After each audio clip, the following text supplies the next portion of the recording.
Dans cette vidéo, je ne vais pas te parler de verbes irréguliers, non. Mais je vais plutôt te parler de 5 stratégies qui te permettront étape par étape de parler enfin l'anglais. En novembre 2015, après avoir passé plus de 10 ans à apprendre l'anglais sans succès, j'ai pris la résolution d'apprendre le chinois. J'ai donc commencé à suivre des cours de chinois. Au début, c'était difficile et nombreux sont mes amis qui ne s'empêchaient pas de me rappeler que le chinois est la langue la plus difficile au monde. Cela semble logique. Comment je peux arriver à parler le chinois alors que j'ai échoué à parler l'anglais? Je ne le savais pas encore, mais cette décision allait changer ma vie et me faire apprendre beaucoup de choses sur comment apprendre une langue étrangère et surtout, j'ai appris les stratégies qui marquent la différence. Stratégie numéro 1. Définir son pourquoi. La pire erreur que tu peux faire dans ta vie, c'est de manquer de vision. Il ne sert à rien de commencer à apprendre l'anglais si tu ne sais pas pourquoi tu le fais. J'ai personnellement passé beaucoup d'années à apprendre l'anglais sans vraiment savoir pourquoi je voulais parler l'anglais. Et ce que j'ai finalement compris, c'est que si tu ne sais pas pourquoi tu apprends l'anglais, tu as déjà échoué. Lorsque j'ai commencé à apprendre le chinois, je savais exactement pourquoi je voulais apprendre cette langue et à quoi elle pourrait servir dans ma vie. C'est ce qui m'a permis, en un peu plus de 3 ans d'apprentissage, de garder le cap et de ne pas abandonner. J'ai pu atteindre un bon niveau et je pouvais m'exprimer et échanger avec les natifs chinois. Considère-toi comme un ingénieur qui rêve de construire un palais. Avant de commencer la construction, tu dois commencer à imaginer à quoi ressemblera ton palais. Quelle est sa superficie? Combien de pièces il contient? À quoi ressemble la façade? Tu dois imaginer absolument tous les détails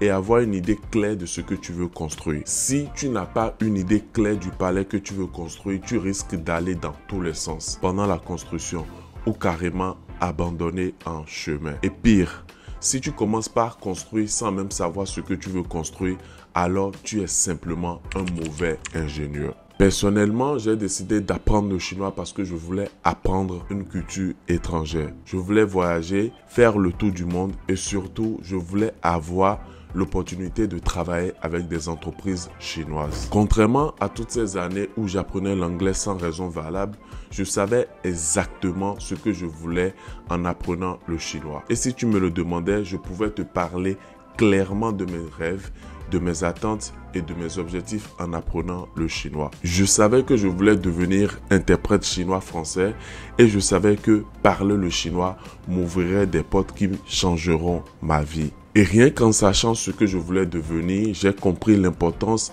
de ce que je m'apprêtais à faire. J'ai compris que je n'avais pas droit à l'erreur.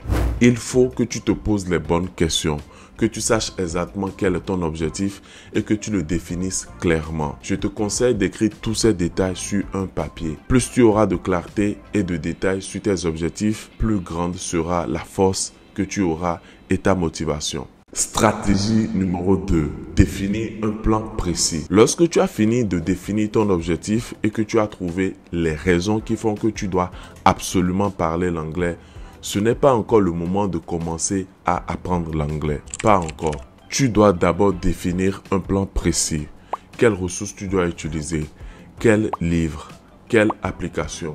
Ou encore, quelle méthode? Combien de temps tu dois consacrer par jour, par semaine pour apprendre l'anglais? Tu dois prendre le temps de développer un plan précis sur mesure qui te convient et qui peut te permettre de garder le cap.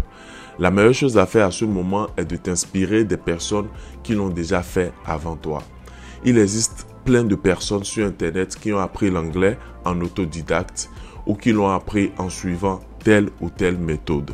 Tu n'as pas besoin de réfléchir à une nouvelle stratégie révolutionnaire pour apprendre l'anglais, mais tu dois juste t'inspirer de ce que les autres ont déjà fait et l'adapter à tes propres plans. Tu dois choisir les ressources, les livres ou l'application qui te convient et adapter tout ça en fonction de ton emploi du temps. Tu ne dois pas choisir beaucoup trop de ressources à la fois parce que tu risques de t'éparpiller et tu ne dois pas fixer un programme trop strict ou trop long. Tu dois te laisser du temps pour digérer tout ce que tu apprends parce que c'est mieux d'apprendre 30 minutes par jour que 3 heures une fois par semaine. Stratégie numéro 3. Ne pas sous-estimer la quantité de travail. Après avoir fini de définir les raisons qui font que tu dois parler l'anglais et après avoir défini un plan précis et sur mesure, maintenant tu dois commencer à apprendre l'anglais en suivant ton plan. Tu dois malgré tout prendre conscience d'un facteur très important, la quantité de travail à abattre pour y arriver. Apprendre une langue, c'est comme construire un palais. Si tu as de grands rêves, un bon plan et que tu prends le temps qu'il faut pour construire, tu auras un résultat incroyable dont tu seras fier et tu pourras en bénéficier toute ta vie. Oui, tu peux apprendre l'anglais en 1 an ou en 6 mois, mais le plus important, ce n'est pas la durée totale de ton apprentissage qui compte, mais le travail que tu abats dans cette période. Stratégie 4. Ne pas abandonner. Si tu appliques les 3 stratégies précédentes, au fur et à mesure que tu apprends,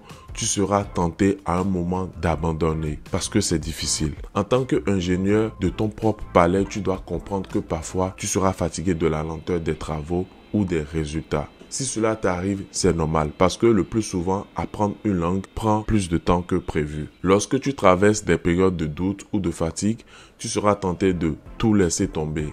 Mais il ne faut pas céder à cette envie de tout arrêter. Moi, lorsque je me sens en bout, je prends une pause pour respirer et regagner de l'énergie. Cette pause peut être de quelques jours pour aérer mon esprit ou dans des cas extrêmes, cette pause peut être de quelques semaines. Je me dis juste que je peux prendre autant de pauses que nécessaire du moment où je n'abandonne pas. La plupart du temps, pendant les périodes de pause, tu te rappelleras pourquoi tu as commencé ton apprentissage et quand tu reprendras ton apprentissage, tu seras gonflé à bloc. Stratégie numéro 5. Sois patient. Même avec les meilleurs outils ou la meilleure stratégie au monde, si tu n'es pas patient, tu n'arriveras pas à garder le cap. Tu peux avoir l'impression que tu ne bouges pas ou que tu tournes en rond. Mais tant que tu respectes ton plan et que tu continues à travailler, tu vas y arriver. Moi particulièrement, je me dis que je n'ai pas le choix, que je dois y arriver parce que je sais exactement pourquoi j'apprends et je sais aussi quels sont mes objectifs. Le doute fait partie du processus, mais la patience peut te permettre de garder le cap. N'oublie pas, tu es le seul ingénieur qui a le pouvoir de bâtir ta vie. Merci de m'avoir écouté, c'était Espoir.